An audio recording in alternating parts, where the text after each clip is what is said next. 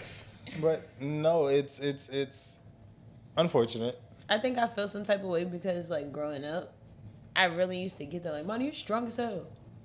You black as hell. Money, not for nothing. You was raised Oh, like see, an look, eldest son. here he go. You was Here he raised go. like an eldest son, and you said it to Bro. yourself. Your dad did not treat you like his daughter. Your dad treated you like his son. He Your dad did. put you to work. He said, "Build this and figure it out." He did, though. because he knew what I think. No, Roberta, he didn't know nothing. That man went out on a whim because the world is whooping on me. And as a matter of fact, I'm gonna whoop on you too. That way you did what they hear. You might do it. You know, he literally told me, he was like, you know, I'm not gonna be all soft with you because the world isn't soft with you. I said, I get that. And I'm appreciative of how you did that. However, that did not play the best role for me growing up because the world was hard on me, as you were saying, but I needed home to be okay. Yeah. I couldn't get it both sides. I can't be home and you're beating my back down about grades and school. Oh, I came home with a B. And this lady, God bless Miss Farrah. Miss Farrah is the hardest teacher to ever have. She's the only junior English teacher in the 25-page building. essay, or you're not graduating her class. I end up doing 42 pages. 42 pages, 7 chapters. You were overachiever. Just I like was your 1. mom. Hello. What they? 42 the margins? pages, 1.5 7 chapters. times 11.5. Putting I got white a dots every B. so often. Finish her class with a B+ for the year.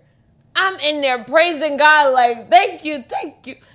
I bring my report card to my dad. He's like, a B+. That's it?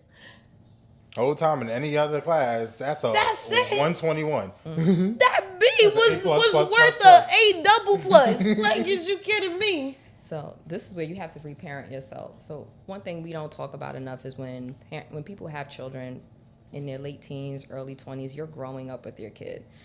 And versus when you have your child in your late 20s and into your 30s and 40s, you're a different type of person. So, and this is just something that's ingrained. Like, and I think this stems from slavery, where it's like, I gotta beat you because the master gonna beat you harder. Like, I need you to suppress yourself in order to survive. And then we pass down these things. And then with black women, we're kind of conditioned. We have to overachieve, and then our value is often placed on how we can be of service to others. So in his way, he was trying to prepare you because the world is going to be critical. But one thing I think we don't realize is that, to your point, world is already going to give it to us hard. Home should be that safe space. Yes. It should be that soft space. Yes. But we have to find balance because, okay, home is soft, but I need to still prepare you for what's outside. And I think it doesn't always have to be by being harsh. It can be by, Understand I got to reality. bring you He out. By, could've If I'm just preparing been to send you off to informant. war, you have to learn battle at home. If he Yeah. could have been informative with me, just telling me things. I'm a very, he raised me to be very smart. I know that if I'm going to go anywhere or I'm going to do anything, I have to be aware of my surroundings. I have to be aware of what I have on, how I'm walking, how I'm talking, how I'm presenting myself at all times because there's somebody watching you. As a black person, whether you're a girl, boy, or whatever you want to identify as, they're always watching just because you're black to begin with. So to be a black woman, they really watching because they might copy me in a minute. Let me do something hard enough. They're going to be like, I need that. I got to do that. So they're watching at all times, and I know that. So all you had to do was tell me, Armani, carry yourself this Hold way. on, do cornrows this. got turned into what? Kim Kardashian braids? Boxer braids. Boxer braids. There you go. Ronda Rousey braids. Yes. Can you do the Ronda Rousey braids? You want 2 cornrows, girl? Yo. Hey. Like, come on. They'll vilify you and then they'll copy it and rebrand it. Yeah. Oh, did you see what they did to the Chinese? But that's what we were saying earlier about the Tinian laws. Tianas, yeah. You know, your hair's amazing. I'm not gonna let you do that no more. So I'm gonna do it for myself.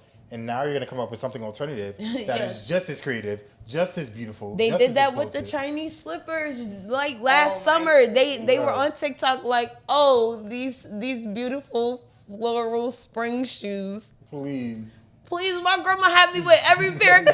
put them shits on to go bring groceries in the house. We get dollar store. We go to dollar store. My grandma like, pick which ones you want.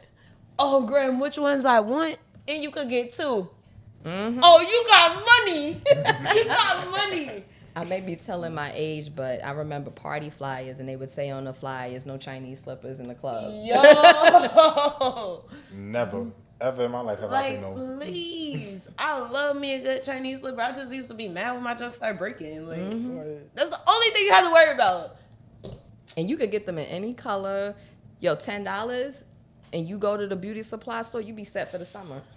You stunting on everybody. You the hardest girl out here. You done walked up. You got pink today. Come back with orange tomorrow, green the next day. Oh, you done did it. Matter of fact, we got a beach episode coming to y'all this summer. Let me get my pedicure. Yes. I bet not see him with no Chinese Yes. slippers. Yes, I'm gonna give me some pink ones too. The Chinese Pink slippers yellow. gonna be clacking. We gonna laugh. First of all, pink, yellow.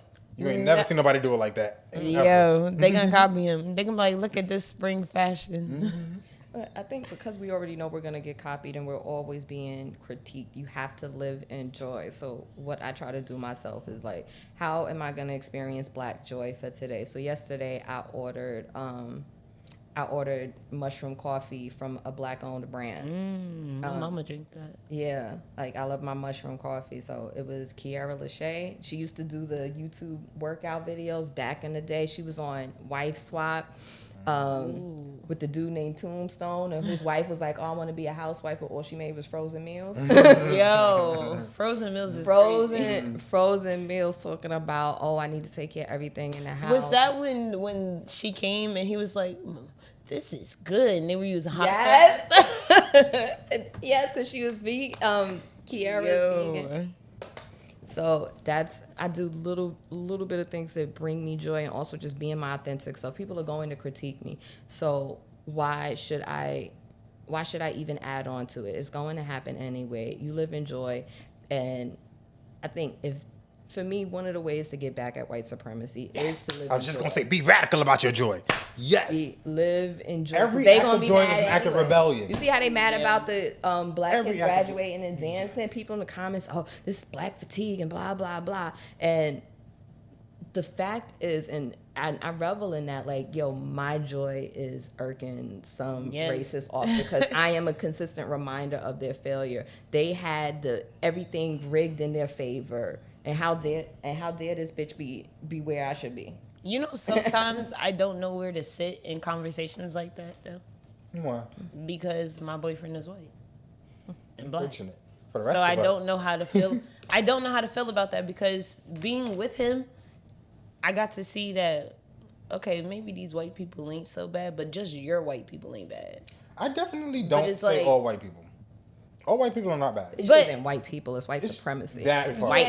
Yeah, but even then, I still be side-eyeing because when I be hearing the stories about what white people do, I be side-eyeing his family sometimes like, yo, what did y'all ancestors do? Not y'all per se, but like, you gotta realize they're white, so the line only gets whiter.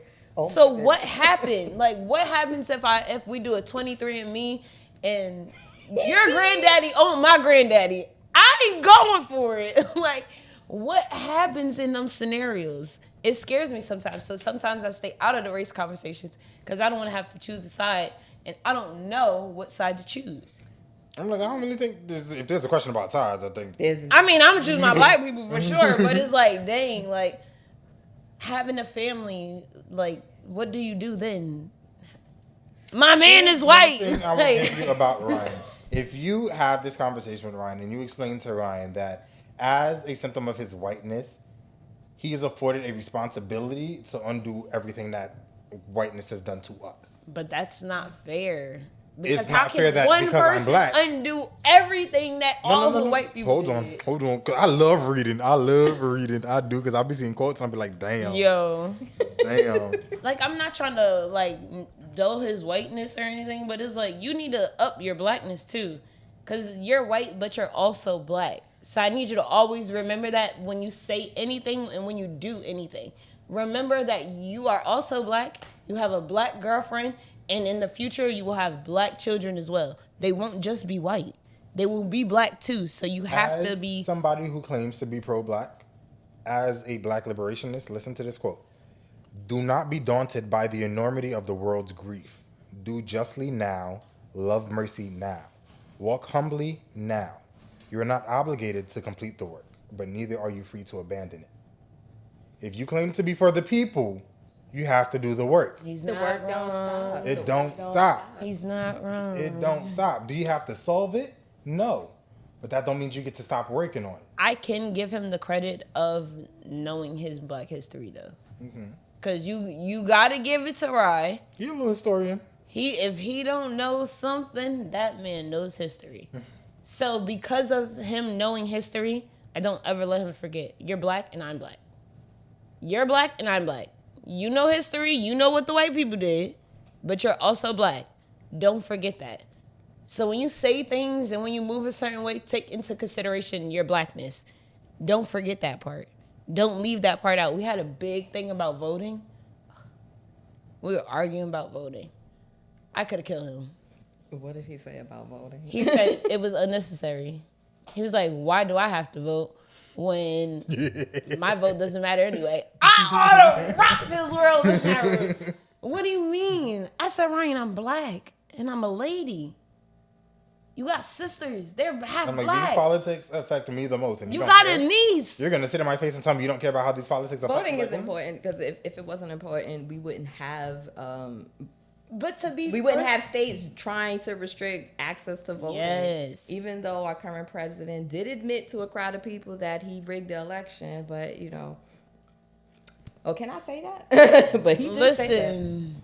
So if he said it, What you going to do about it? he gonna have to get it back in blood. Shit. I think when you date someone of a different race, you have to address your own, because everybody has their own internalized stuff, and you have to address your own internalized stuff, especially when you start wanting to build a family, because everybody thinks that black people have been commodified.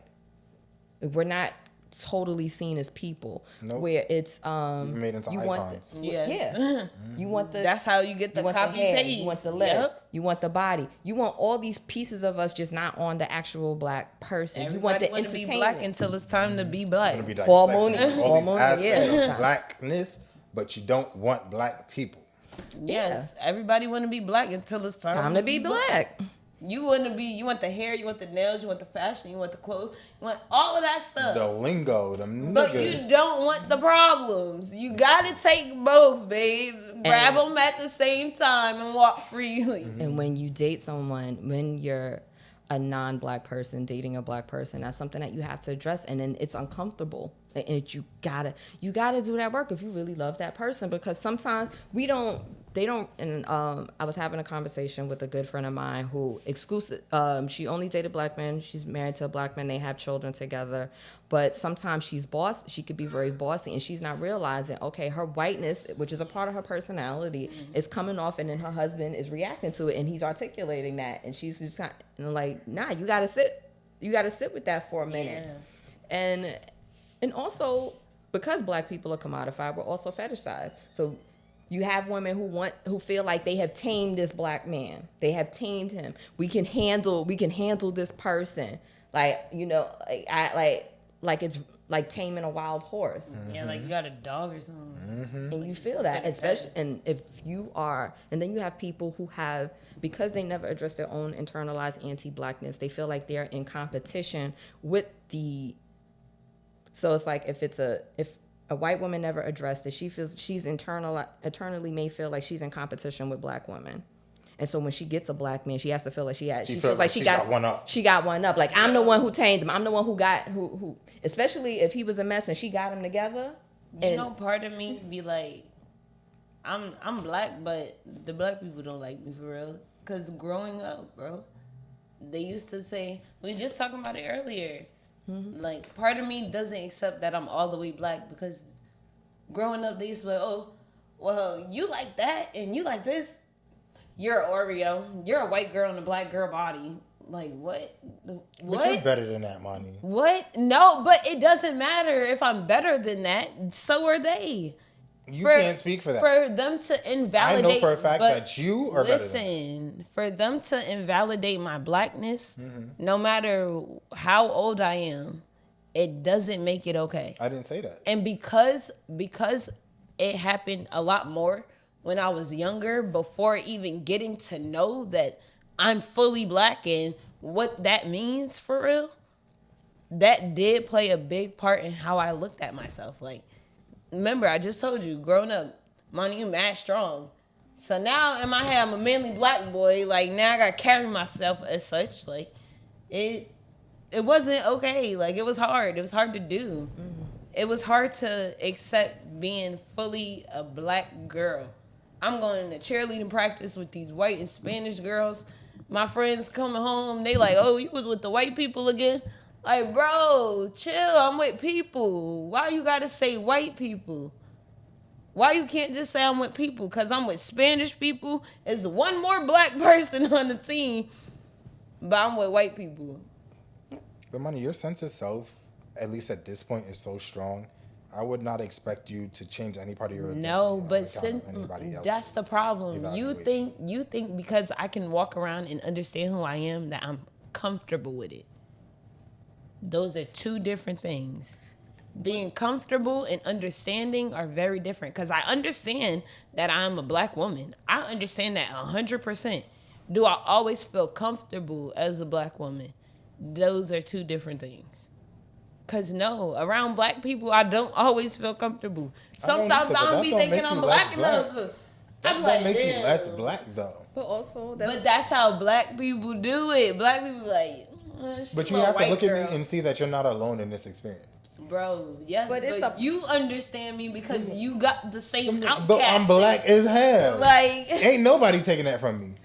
But a part of the black experience is to be questioned about your blackness. But also, you got to look at the context of who is saying it, because everyone is not a good representative on, like, people just say things and we should not be listening to them. Yes, but it still hurts. It still hurts. No, words hurt. And blackness is a spectrum. So just like there's the full spectrum of blackness, because we are humans and complex and have all these things, there's going to be a spectrum where you're going to have people who understand the complexities of blackness and those who only see us in this very rigid binary, because that is what's been taught to them and that is what's comfortable and that they can conceptualize. They can conceptualize. That's why when we talk about white privilege and white people, was like, oh, well, I grew up rough and blah, blah, blah. The fact is, subconsciously, you equate being black to poverty. Yes. Why is that? Look at the camera. Say it again. Like, so they know you're talking about blackness is not the same. All right, you heard it here first. Like, I realized I grew up very privileged as a black kid, growing up in like the projects. I didn't know that. Like, not until like looking back, I was like, damn, I had it good. I mean, there's definitely levels to this. Like. Yeah, for sure, there's levels. I'm not gonna say levels to blackness. I don't want to make it seem hierarchical, but there's definitely different expressions and manifestations. But you're not wrong if you were to say that, though. I like spectrum. It's kind of just. Yeah. I don't think there's like levels of tiers. I think there's black cowboys, there's black astronauts, there's black scientists, black drug dealers, black pharmacists, black doctors, black nurses. Why you had to put the drug dealers because I rep my people next to each other, though? I rep my people. One is legal and one isn't. One's got a certificate and one's doing one's a doctor and one isn't. One got papers behind. Mm-hmm. You. One got insurance. And both one doesn't. One of them can charge my insurance. Yo. I need the other one to charge it to now. Right, that part. But no, real talk. It's just like, it's unfortunate. These things happen to us in our youth. We were made victims in some of these experiences. Yes. But us being adults now, especially the type of adults we are, I'm not looking to blame anybody for anything that I went through. I'm not looking to blame anybody for making I'm me not. feel I'm just away. here to fix it now. We're here to fix Just this. here to fix it. Like, don't even. I don't got time to figure out who fault it is. I don't That's even the care that problem. it happened That's anymore. more of the problem. I don't have the time or the energy to put into deconstructing who fault it was. I just want to get to what the problem is, not what it was. What the past is in the past. I can't do anything to change it but heal me now. Now that I am who I am and I know I have a semblance of who I want to be, I'm working to get there. I can fix it That's now. where Now I see all the problems as an adult. It's like, okay, you didn't feel secure around black people because they were judging you because of the things that you like. Don't change the things you like. Change the people around you. Cool. Now I don't feel like I don't fit. I don't fit around my black people because now the black people that I'm around are doing the same thing. They're into the same things. They're not here to judge me. They're all for me. I realized the people that I was trying to hang around, they weren't my crowd. Mm-hmm. You're mad at me because I like to go to school and you want to stand on the porch. And that don't make you less black. That Exactly. don't make them more black. You're still all black. Black as hell. Exactly, because if you cut But why me is the and cut preppy you, we kids both hanging out with the gonna jocks? bleed the Why is the jocks hanging out with the emos? Why is the emos hanging out? I mean, do whoever you go fit in where you know go where fit you in fit where you get in. Right, that part. It's easy to point the finger. Every accusation is a confession. So sometimes when they project that onto you, when they attack, well, why are you going to school? Why are you doing this? Why are you doing that? It's just reflective of they know their shortcomings. I know when I was growing up, and I had an aunt. Me and her are no longer on speaking terms. And I remember one day she looked at me and I forget it. Like I was drawing something. She's like, "Is that all you do is draw?" Like, it's like, all you do is worry about me. Like, I think the problem now is I be doing that. I be cutting family members up now.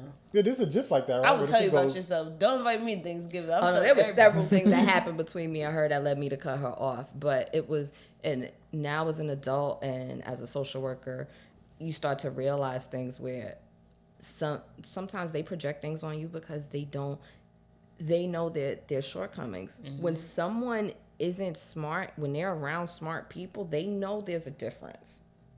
They know there's a difference. Feel it. That's why they pick on people. I hate that. Don't pick on me because you slow. Leave me alone. I'm always getting picked on. I'm always telling people to leave me alone. I be the smart. My dad was like, always make sure you're the smart person in the room. Now I'm in here getting bullied because I'm too smart. I'm leaving the room. I agree with that. I tried to make the people in the room at least as smart as me. I know we all have different intelligences. I'm not here to make you anything you're not. No, I don't mean make. I mean like the people that are in the room are naturally at least as smart as they. Oh yes.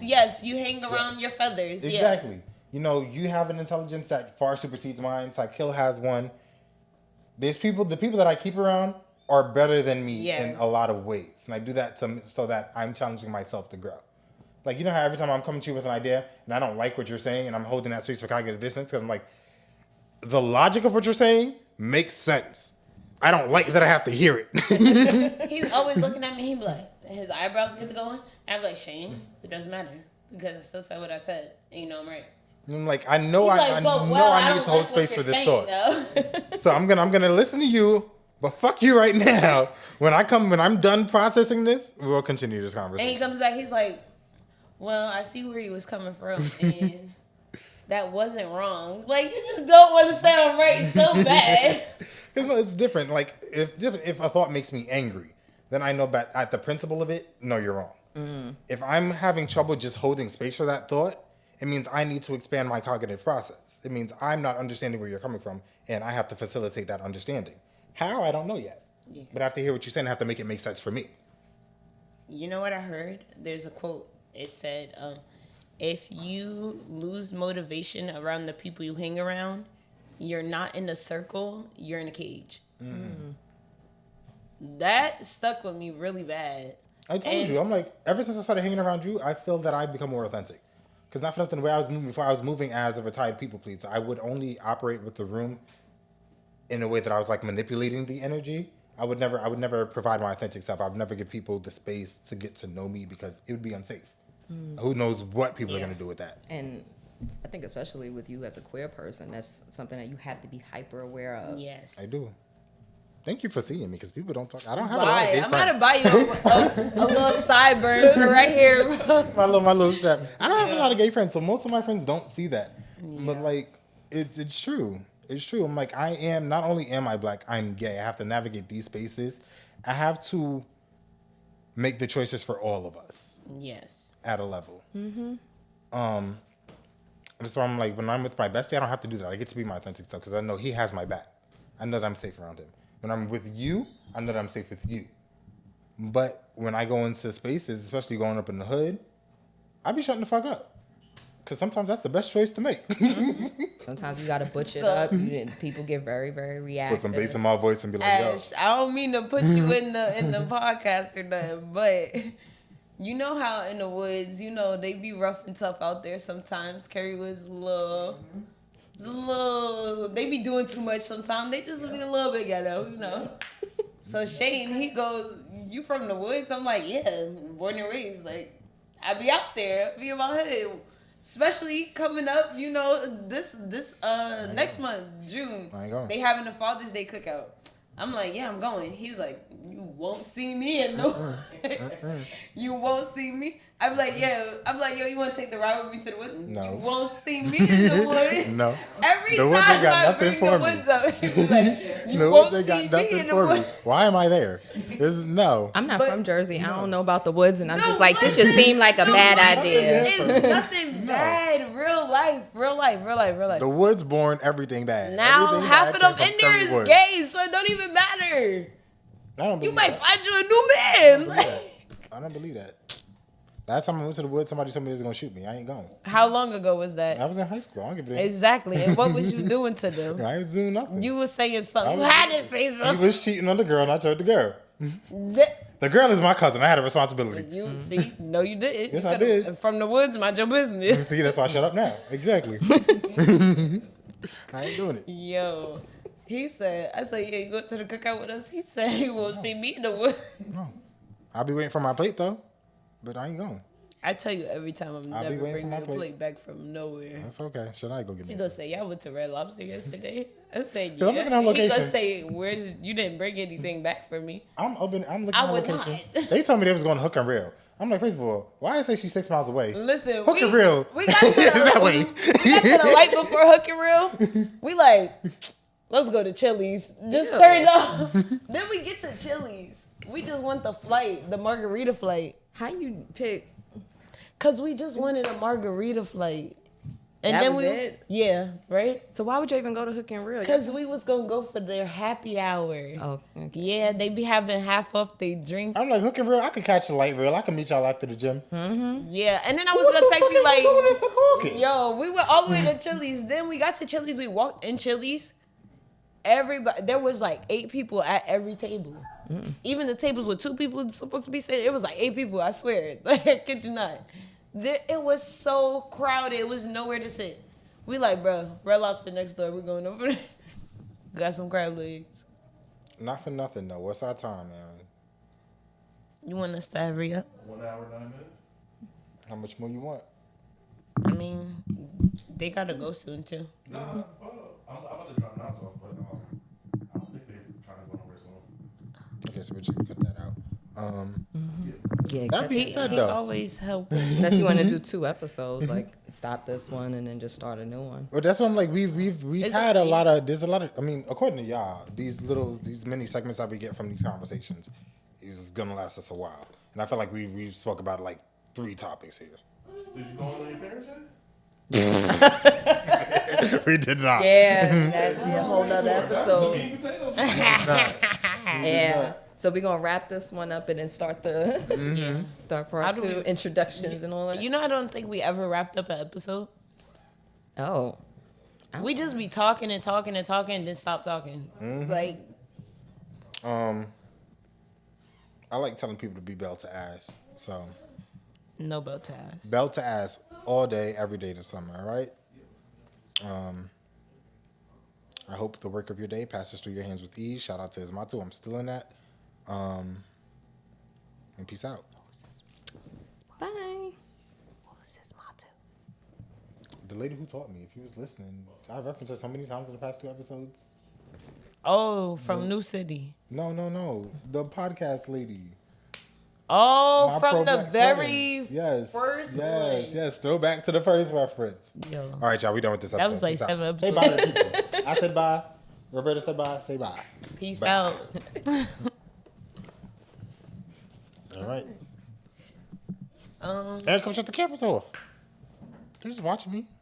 Because I thought we was doing the Are we just starting now? We can just start. I guess. I guess. I guess Aaron said he's I doing don't the ever. everything, so let's start. Aaron just do that stuff. I don't know. I'm just a girl.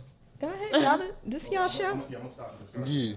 I'm like, because then he going to have to be scrubbing